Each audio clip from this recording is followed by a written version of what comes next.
आज हम लेकर आए हैं कक्षा 11 हिंदी साहित्य की पुस्तक अंतरा के पद्य भाग का पहला पाठ कबीर।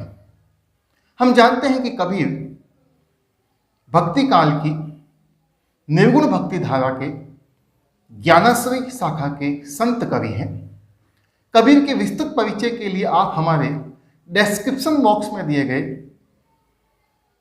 लिंक से वीडियो को देख सकते हैं, वहां आपको कबीर का पूरा परिचय मिल जाएगा।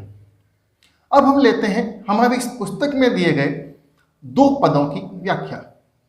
हम जानते हैं कि कबीर एक संत कवि हुए हैं जिन्होंने हमारे इस समाज में फैले हुए सभी प्रकार के आडंबर, चाहे वो हिंदू धर्म से संबंधित हो चाहे मुस्लिम धर्म से संबंधित हो, उनका घोर विरोध किया है। और उसी बाह्य आडंबर के विरोध को लेकर समाज में हिंदू और मुसलमानों के कुरीतियों को मिटाने के और अग्रसर हमारा ये पहला पद है। और पहला पद एक बार हम इसको गाकर के थोड़ा सा देख लेते हैं। अरे इन दोहुन राहन पाई, अरे इन दोहुन राहन पाई, हिंदू अपनी करे बड़ाई, गागर छुवनन देई, बैस्या के पायन तर सोए, यह देखो हिंदू आई, बैस्या के पायन तर सोए, यह देखो हिंदू आई, मुसलमान के पीर ओलिया, मुसलमान के पीर ओलिया, मुर्गी मुर्गा खाई, खाला केरी बेटी ब्याहे, घर में करे सगाई, बाहर से एक मुर्दा लाए, बाहर से एक मुर्दा लाए, धोए धाए चढ़वाई, सब सखियां मिल जेवन बैठी, सब सखियां मिल जेवन बैठी, घर भर करे बड़ाई, हिंदुअन की हिंदू आई देखी, तुर्कन की तुर्काई, हिंदुअन की हिंदू आई देखी, तुर्कन की तुर्काई, कहे कबीर सुनो भाई साधो, कहे कबीर सुनो भाई साधो, कौन राह वे जाई, कौन राह वे जाई। अब हम लेते हैं इस पहले पद की व्याख्या। अरे इन दोहुन राह न पाई। दोहुन, दोहुन यानी दोनों, दोनों कौन? हिंदू और मुसलमान, इन दोनों धर्मों को मानने वाले हिंदू मुस्लिम धर्म के धर्मावलंबी राह यानी रास्ता न पाई, नहीं पाया। अरे इन दोहुन राह न पाई, कबीर कहते हैं कि हिंदू और मुस्लिम इन दोनों धर्म को मानने वाले लोगों को ईश्वर प्राप्ति का सही रास्ता अभी तक नहीं मिला है। राह, राह कौन सा? ईश्वर प्राप्ति का राह, ईश्वर प्राप्ति की ओर जाने वाला रास्ता, वो अभी तक नहीं मिला है, न पाई, नहीं पा सके हैं। हिंदू अपनी करे बड़ाई। अब दोनों धर्मों को वो लेते हैं। पहले हिंदू धर्म वालों की कुरीति की ओर बात कर रहे हैं कबीर कि हिंदू अपनी करे बड़ाई, कि हिंदू धर्म के लोग अपनी बड़ाई करते हैं, अपनी प्रशंसा करते हैं कि हमारा धर्म बहुत उच्च है, हम ऊपर हैं, दूसरे धर्म के लोग नीचे हैं। लेकिन हिंदू अपनी करे बड़ाई, गागर छुवन न दे। लेकिन वही हिंदू अपने हिंदू धर्म के दूसरे लोगों को अपनी गागर यानी अपने पानी पीने का घड़ा तक छुवन न दे, छूने तक नहीं देते हैं। ये बात कर रहे हैं हिंदू धर्म की विभिन्न जातियों में फैले हुए छुआछूत की ओर, जहां पर एक जाति के लोग दूसरी जाति को अपने घर का पानी तक नहीं छूने देते हैं। तो ये तुम्हारा कैसा धर्म है और कैसे ये तुम्हारी उच्चता है? तो हिंदू ने की हिंदू आई देखी, जो आगे बात कही है उससे संबंधित ये लाइन है कि हिंदू अपनी करे बड़ाई, गागर छुवन देही, बैस्या के पायन तर सोवे। बैस्या, वैश्या जो समाज में एक निम्न कोटि का वर्ग माना जाता है, जिसको हे दृष्टि से देखा जाता है और उसका कार्य भी निम्न कोटि का है। और वही हिंदू धर्म के लोग उसी वैश्याओं के पायन तर यानी पास में, पायन यानी पैर, पैरों के पास में सोते हैं, यानी उनके साथ रात बिताते हैं। वही हिंदू जो अपने धर्म को बहुत उच्च वर्ग का मानते हैं। तो हिंदू है ना, वैश्या के पायन तर सोवे, यह देखो हिंदू आई। वो कहते हैं कि ये तुम्हारी हिंदुता है, ये तुम्हारा हिंदुत्व है, जो अपने ही धर्म के लोगों को अपना पानी तक नहीं छूने देते हो, जो वैश्याओं के पैरों के पास जाकर के सोते हो, ये तुम्हारी हिंदू आई है। अब हिंदुओं का, या कहे कि हिंदुओं की कुरीतियों का वर्णन करने के बाद उन्होंने व्यंग्य किया है या तंज कसा है मुस्लिम धर्म के लोगों पर। क्या कहते हैं वो मुसलमानों के बारे में? मुसलमान के पीर ओलिया, मुस्लिम धर्म को मानने वाले पीर और ओलिया यानी उनके गुरु, पीर ओलिया कहा जाता है गुरुओं को, फकीरों को, मुस्लिम धर्म के साधु संतों को।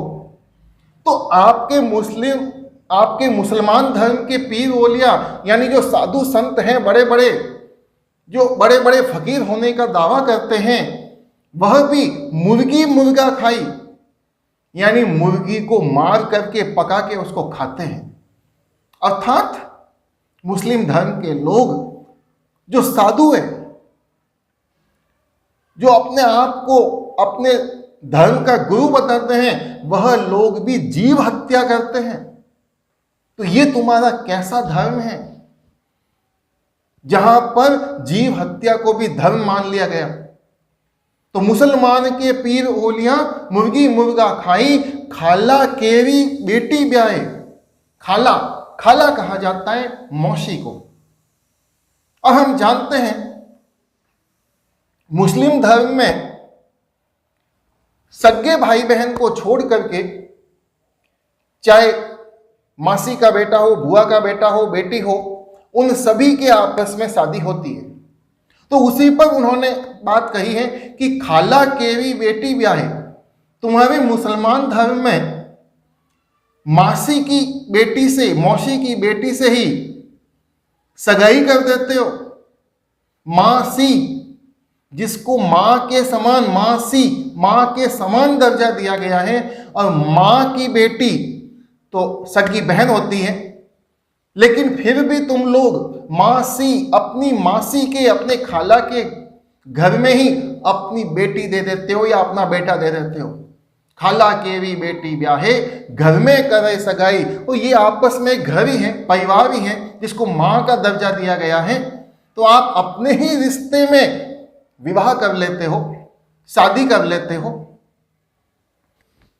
बाहर से एक मुर्दा लाए, धोए धाए चढ़वाए।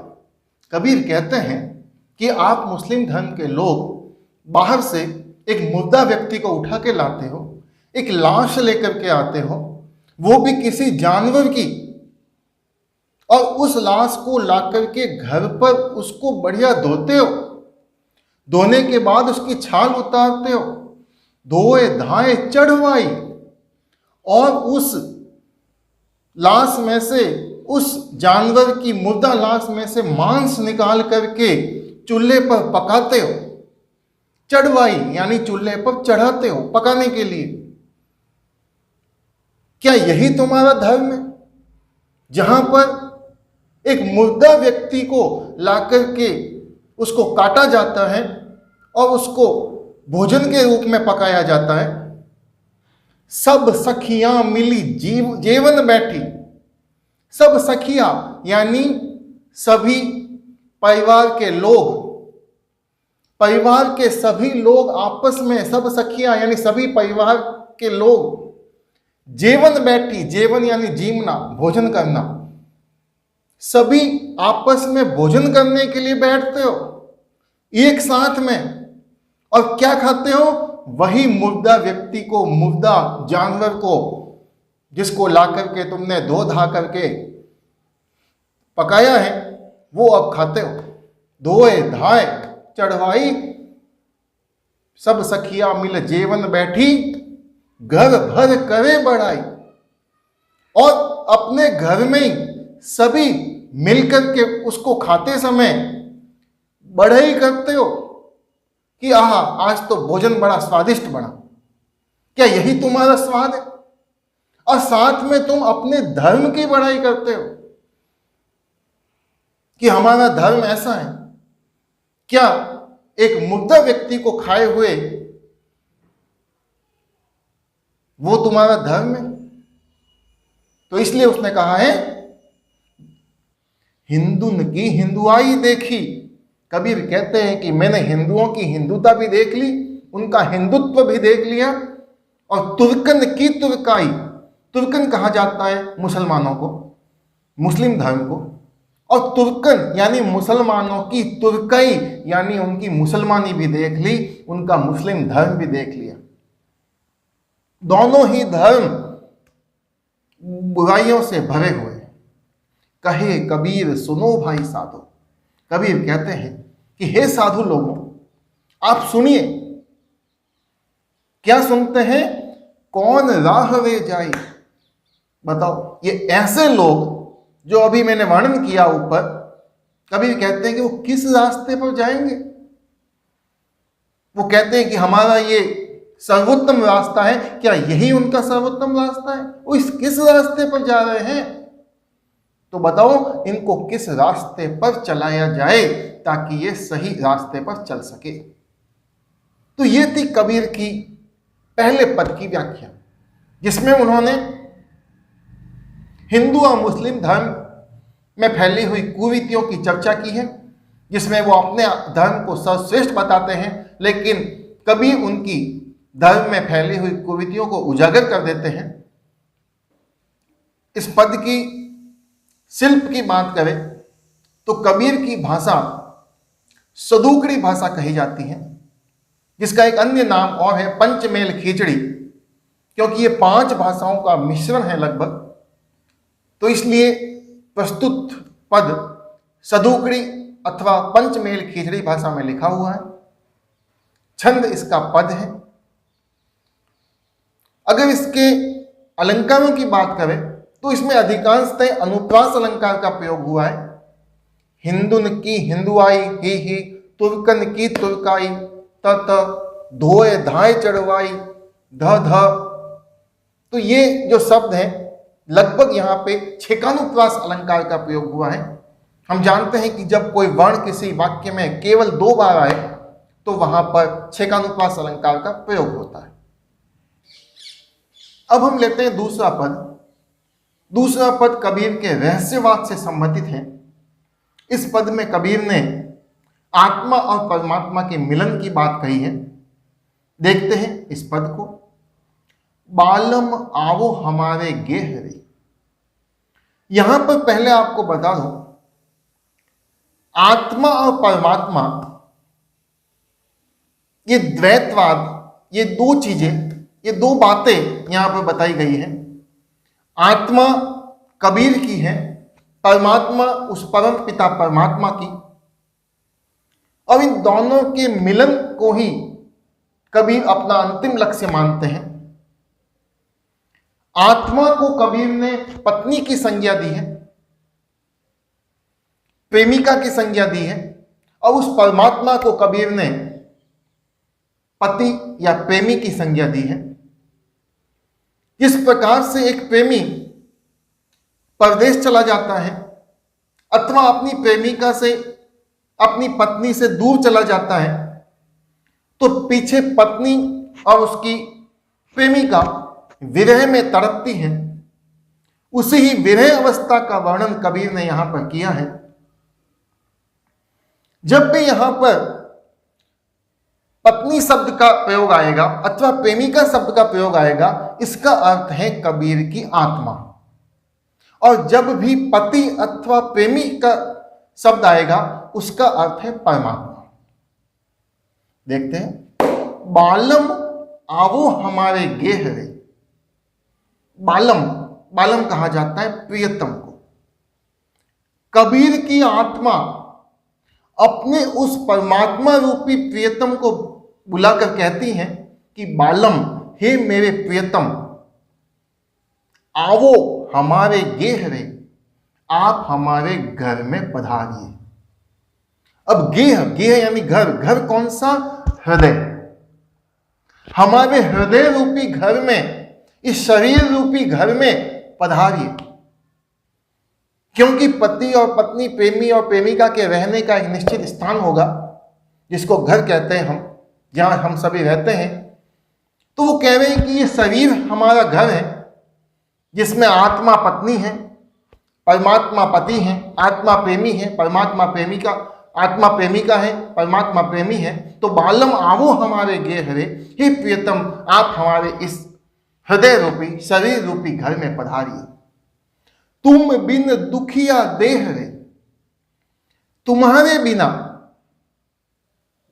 हे प्रियतम, हे मेरे प्रेमी, तुम्हारे बिना दुखिया देह, देह यानी शरीर, मेरा ये शरीर अत्यंत दुखी है। क्यों दुखी है? क्योंकि परमात्मा उससे दूर है, उसका प्रेमी उससे दूर है। सब कोई कहे तुम्हारी नारी, नारी शब्द का अर्थ होता है स्त्री, और हम साधारण भाषा में स्त्री का अर्थ लेते हैं पत्नी। तो सब कोई कहे तुम्हारी नारी, पूरा संसार कहता है कि मैं तुम्हारी पत्नी हूं। सब कोई कहे तुम्हारी नारी, मोको लगत लाज रे, लेकिन मुझे इस बात को सुनने में लाज यानी लज्जा आती है, शर्म आती है। क्यों आती है? क्योंकि पति और पत्नी हमेशा साथ रहते हैं, लेकिन यहां पर परमात्मा अलग रहता है, आत्मा रूपी प्रेमिका अलग रहती है, परमात्मा रूपी पति अलग रहता है, आत्मा रूपी पत्नी अलग रहती है। इसलिए दोनों का मिलन नहीं होने के कारण उस आत्मा रूपी प्रेमिका को, आत्मा रूपी पत्नी को परमात्मा की पत्नी कहलाने में लज्जा का अनुभव हो रहा है, शर्म का अनुभव हो रहा है। दिल से नहीं लगाया। अब कबीर कहते हैं कि आपने मुझे कभी अपने हृदय से नहीं लगाया, अपने दिल से नहीं चाहा, तब लग कैसा स्नेह रे। स्नेह यानी प्रेम। अब बताओ, आपका और हमारा ये कैसा स्नेह है, ये कैसा प्रेम है। आप मुझसे कभी मिलने नहीं आए, कभी हमको साथ नहीं रखा, तो ये कैसा प्रेम है? क्योंकि पति और पत्नी, प्रेमी और प्रेमिका एक साथ रहते हैं। अन्न न भावे नींद न आवे। अब कबीर वर्णन कर रहे हैं आत्मा रूपी प्रेमिका की विरह अवस्था का, कि जब विरह होता है तो उस समय प्रेमिका की, पत्नी की क्या स्थिति होती है जब उसका प्रियतम उससे दूर होता है। तो कबीर कहते हैं कि परमात्मा रूपी प्रियतम के दूर होने के कारण मेरी आत्मा रूपी प्रेमिका को, यानी मुझे, अन्न न भावे, अन्न यानी अनाज, अनाज नहीं भाता है, अर्थात भोजन अच्छा नहीं लगता है। नींद न आवे, रातों की नींद उड़ गई है, जाग जाग कर रात काट रही हूं, मुझे नींद नहीं आ रही है। कौन कह रहा है? आत्मा रूपी पत्नी। गृह बन धरे न धीर रे। गृह, गृह कहा जाता है घर को, और वन यानी वन, जंगल। घर में, जंगल में, यानी अंदर और बाहर दोनों जगह, न तो घर में और न ही जंगल में। धरे न धीर रे, धीर यानी धैर्य। मुझे धैर्य नहीं है, कहीं भी धीरज नहीं मिल रहा है, कहीं भी मन को शांति नहीं मिल रही है। धरे न धीर रे, ध ध, फिर छेकानुप्रास अलंकार। कामिन को है बालम प्यारा। कामिन कहा जाता है प्रेमिका को। प्रेमिका को अपना बालम, अपना प्रेमी बहुत ही प्यारा होता है। तो कामिन को है बालम प्यारा, ज्यों प्यासे को नीर रे। ज्यों, जिस प्रकार प्यासे व्यक्ति को नीर यानी पानी प्रिय होता है, उसी प्रकार से कामिन अर्थात प्रेमिका को उसका बालम अर्थात प्रेमी प्यारा होता है। यहां ज्यों वाचक शब्द के माध्यम से एक बात को स्पष्ट करने के लिए दूसरी बात का उदाहरण दिया गया है, इसलिए यहां पर उदाहरण अलंकार का प्रयोग हुआ है। ज्यों प्यासे को नीर, जिस प्रकार से प्यासे व्यक्ति को पानी की आवश्यकता होती है या प्यासे व्यक्ति को पानी जितना प्रिय होता है, उतना ही एक प्रेमिका को अपना प्रियतम प्रिय होता है कोई ऐसा परोपकारी। अब कभी पूछते हैं कि क्या कोई ऐसा परोपकारी व्यक्ति है? पर यानी दूसरों का, उपकार यानी भला चाहने वाला, परोपकारी जो दूसरों का भला चाहे, दूसरों का उपकार करे। तो है कोई ऐसा परोपकारी, क्या कोई ऐसा परोपकारी व्यक्ति है? पिरसो कहे सुनाए वे, जो मेरे प्रिय को जाकर के मेरा ये संदेश सुनाए कि मेरी क्या स्थिति हो रखी है जो मैंने बताई, इस स्थिति का वर्णन जाकर के मेरे प्रियतम को कोई सुनाए। क्या ऐसा कोई परोपकारी व्यक्ति है? अब तो बेहाल कबीर भयो है। कबीर कहते हैं कि मैं तो अब आपके नहीं आने के कारण बेहाल हो गया। बेहाल, मेरे हाल ठीक नहीं है। बिन देखे, बिना देखे, आत्मा परमात्मा को कह रही है, आत्मा रूपी पति, आत्मा रूपी प्रेमिका परमात्मा रूपी पति या परमात्मा रूपी प्रेमी को कह रही है, देखे बिन, आपको बिन देखे, बिना देखे, जीव, जीव यानी जीवन, जाए रे, जा रहा है, यानी आपको बिना देखे अब मेरा जीवन जा रहा है, यानी मैं मृत्यु के समीप हूं। यदि अब मैंने आपको नहीं देखा तो मेरी मृत्यु तय है। मैं मरणावस्था में हूं, मैं मरण को प्राप्त हो जाऊंगी, क्योंकि आपको अब मैं नहीं देख सकी हूं। जब और अगर मैंने शीघ्र नहीं देखा तो मेरा अंतिम समय निकट होगा। जीव जाए रे, पुनः छेकानुप्रास अलंकार ज एक ही वर्ण दो बार आया है, और जब एक ही वर्ण दो बार आता है तो वहां पर छेकानुप्रास अलंकार का प्रयोग होता है। भाषा वही सदुगड़ी और पंचमेल खींचड़ी है। पद का प्रयोग हुआ है। छेकानुप्रास, अनुप्रास और उदाहरण अलंकारों का इस पद में प्रयोग किया गया है।